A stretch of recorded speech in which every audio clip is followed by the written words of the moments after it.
Well, thank you so much for being here with us today, Raja. It's exciting to have you here. Delighted to be here. Thank you.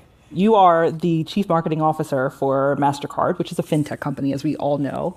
But the way that you and your team position Mastercard out in the world is far different from what I think anyone would expect from a fintech company in terms of the way it looks and the things you care about. And I know a lot of this has to do with your philosophy around marketing. And so would you share a little bit to start about the way you approach marketing, the way you think about it? So when I look at marketing, why does it even exist in companies? So there are three reasons. Number one, it is the manifestation of everything that the company stands for, its values, which all get embodied in the brand. So it's about brand building, nurturing the brand, protecting the brand. That's the first one.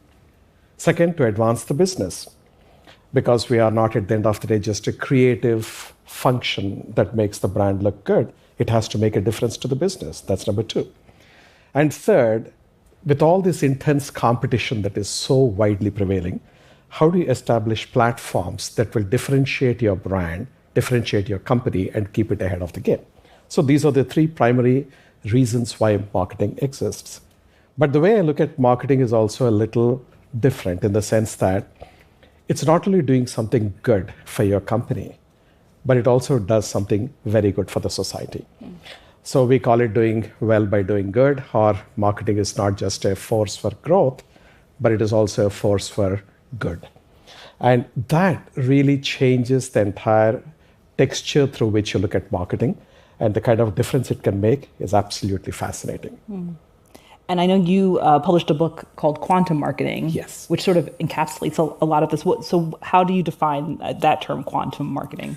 See, it's fascinating. If you look at all the theories and principles of marketing, they were formed more than 6 decades back. At the time, there was no social media. There were no mobile phones. There was no internet.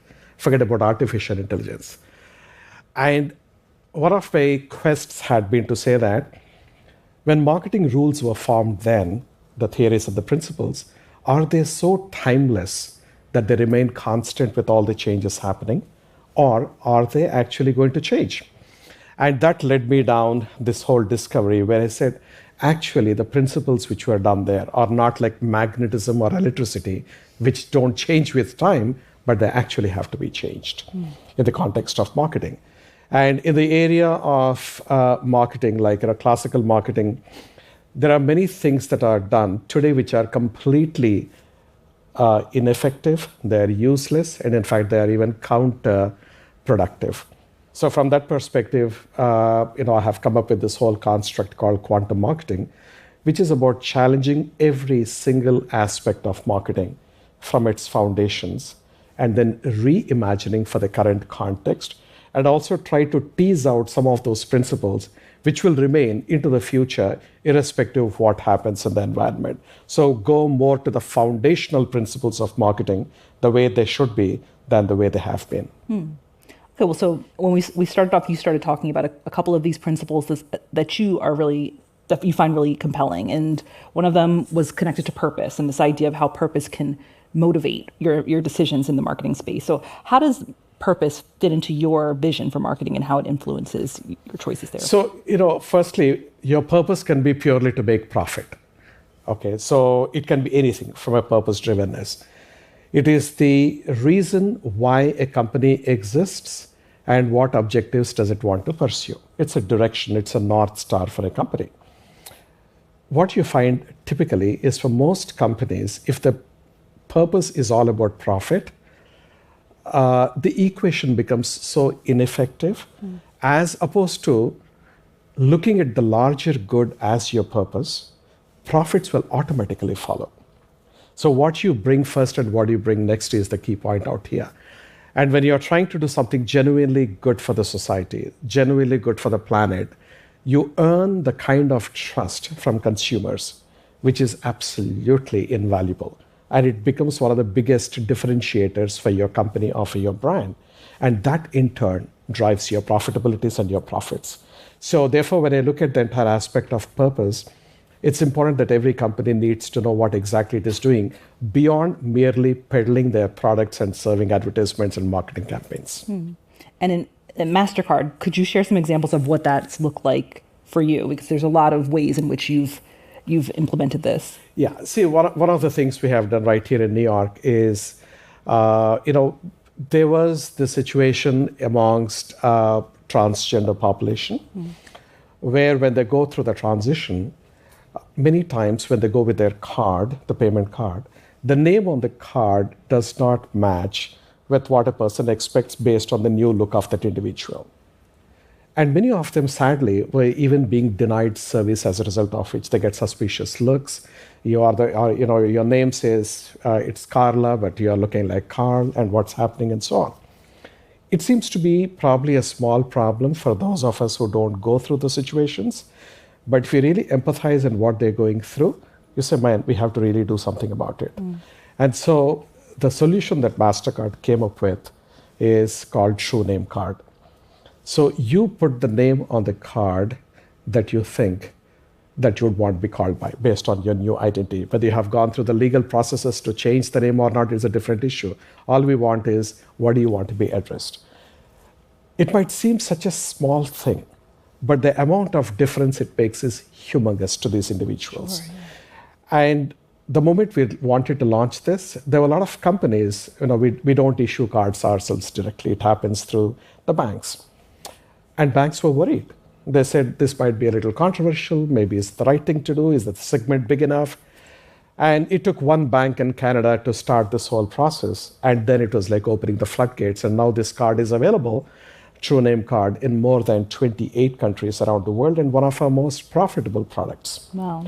Now, we didn't start with the objective of profit. We started with solving a real problem and being purposeful about it, which sort of makes a huge amount of difference. I'll give you another example. Actually, I keep thinking about it. So when I was growing up, my grandmother, she was blind. And me and my sister would hold her hands and help her navigate through the house. And even when she was sitting in front of a dining table, we had to show her where the glass was, what items were where. And fast forward, I went to a South by Southwest conference, and I was coming out, and one of my finance colleagues has come out and said, Raja, how come we don't have a card for a blind person? How does a blind person pay their card? How do they distinguish one card versus the other card? I said, man, I should have thought about it. I actually grew up seeing somebody who was blind in my own family. And when we started working on this, and what a simple solution that we have come, but what an effective solution was. A small notch on the side of the card. When you touch it based on the shape of the card, a shape of the notch, you know what kind of a card it is. For example, if it is a credit card, it's like a half hexagon, the shape of the notch. If it is like a gift card, it's like a V. And if it is a debit card, it's like a C. So the shape of the notch will tell you what kind of a card it is. The position of the notch will tell you whether you're holding the card the right way up. Because when you go to your terminal, how do you know which way is the right one and which way is the wrong one? And finally, if it has a notch, it is a Mastercard. So with one single stroke, a small innovation, it is a big step forward. And we launched it. And the interesting thing is, the moment it got launched, it really took the world by fire, so to speak. Now we have got it in more than 35 countries around the world. Wow. This particular card, and the kind of feedback that we have been receiving, not just from people who are blind, but even from moms of kids who are blind. And it's very deeply moving. They say, this is going to be a game-changing thing for my kid, because it gives them an independence. And for a blind person, independence is very, very important. So what we have been trying to do is to look at these kind of either product innovation or creating new platforms. Without making it a monologue, if I can just mention one quick thing about, recently this happened in Poland. When the war broke out in Ukraine, it has resulted in the largest human migration in Europe since World War II. And these people, they were all flooding the country, away from their country, and getting most of them into Poland. And Poland as a system and infrastructure was getting totally overwhelmed. And it was getting very chaotic because people are all over the place, they don't have opportunities, and so on. So what we did was a brilliant solution, I would say, even if I have to say it myself. The point is, this solution is a simple app that is powered by AI. It asks the refugee coming from Ukraine, tell us something about yourself, your educational background, or your experience, your qualifications, the kind of job you're looking for, the family size, the situation of your kids, and so on. Based on that, it will identify opportunities in the entire country and tell you in this small place, whether it is Krakow or Poznan, wherever, there are 3 jobs available that you can apply straight from this particular app. This is the compensation that they expect. Here's the cost of living that you have got. There's the kind of schooling for your kids and so on. And it can also search real estate right through that app. What happens is in one single small app, you have really helped this person find opportunities and land with the right opportunities. Now, the beauty is 1 out of 5 Ukrainian refugees who settled in Poland settled using this app. So much so that the government of Poland said this is the app that they would like to adapt as their own. And equally, United Nations Security Council has invited Mastercard to go and talk about how there could be public-private partnerships that will tackle the migration crisis that's happening around the world. So when you start doing these kind of things, on one hand, it's profoundly meaningful, fulfilling, and gratifying to the employees of the company, but also it does make a difference, competitively speaking, because your brand, people will start loving it. Well, that's extraordinary. And I think one thing that's really interesting, too, is it's clear how this can be applied to companies, but there's also ways in which you can take this learning, these thoughts, and apply them to yourself as an individual and sort of how you think about marketing yourselves. And so in these last few seconds, if you could share a little bit about how you might be able to apply some of this to on the individual level. See, I think an individual, I actually talk about the other way around, which I normally say is, imagine a company to be a human being. What would you want this human being to be known? What should be the name? What should be the personality? How should they dress? How should they conduct themselves? And so on. What you're asking is the exact opposite of it, which is also a very valid thing. If you're an individual, how would you go about marketing yourself, right? Time and again, it has come very clearly to light that simply having the best product will not make you a market leader. You should know how to market yourself. You should market yourself based on authenticity, meaning you cannot fake it. If you are faking it, you can fake it and get away for some time, but people will see through you sometime down the line, on the one hand. Number 2, how do you want to be better than the other products that are out there? Just like in a company, as an individual, how am I going to be better performing so that I'm able to gain more market share, which means I'm able to advance faster and better than somebody else or realize my own objectives? Most importantly, and we call this at Mastercard Decency Quotient, am I being a decent person or am I being ruthlessly competitive just to get by and get ahead? And in the short term, being ruthless and being totally self-centered might help. But actually, in reality, the decency quotient will give you enormous advantage over medium and long term. So for me, the parallels are pretty striking. Whether you come from an individual and project them onto companies, or you start with the companies and project onto individuals, the strategies are extremely similar and very parallel.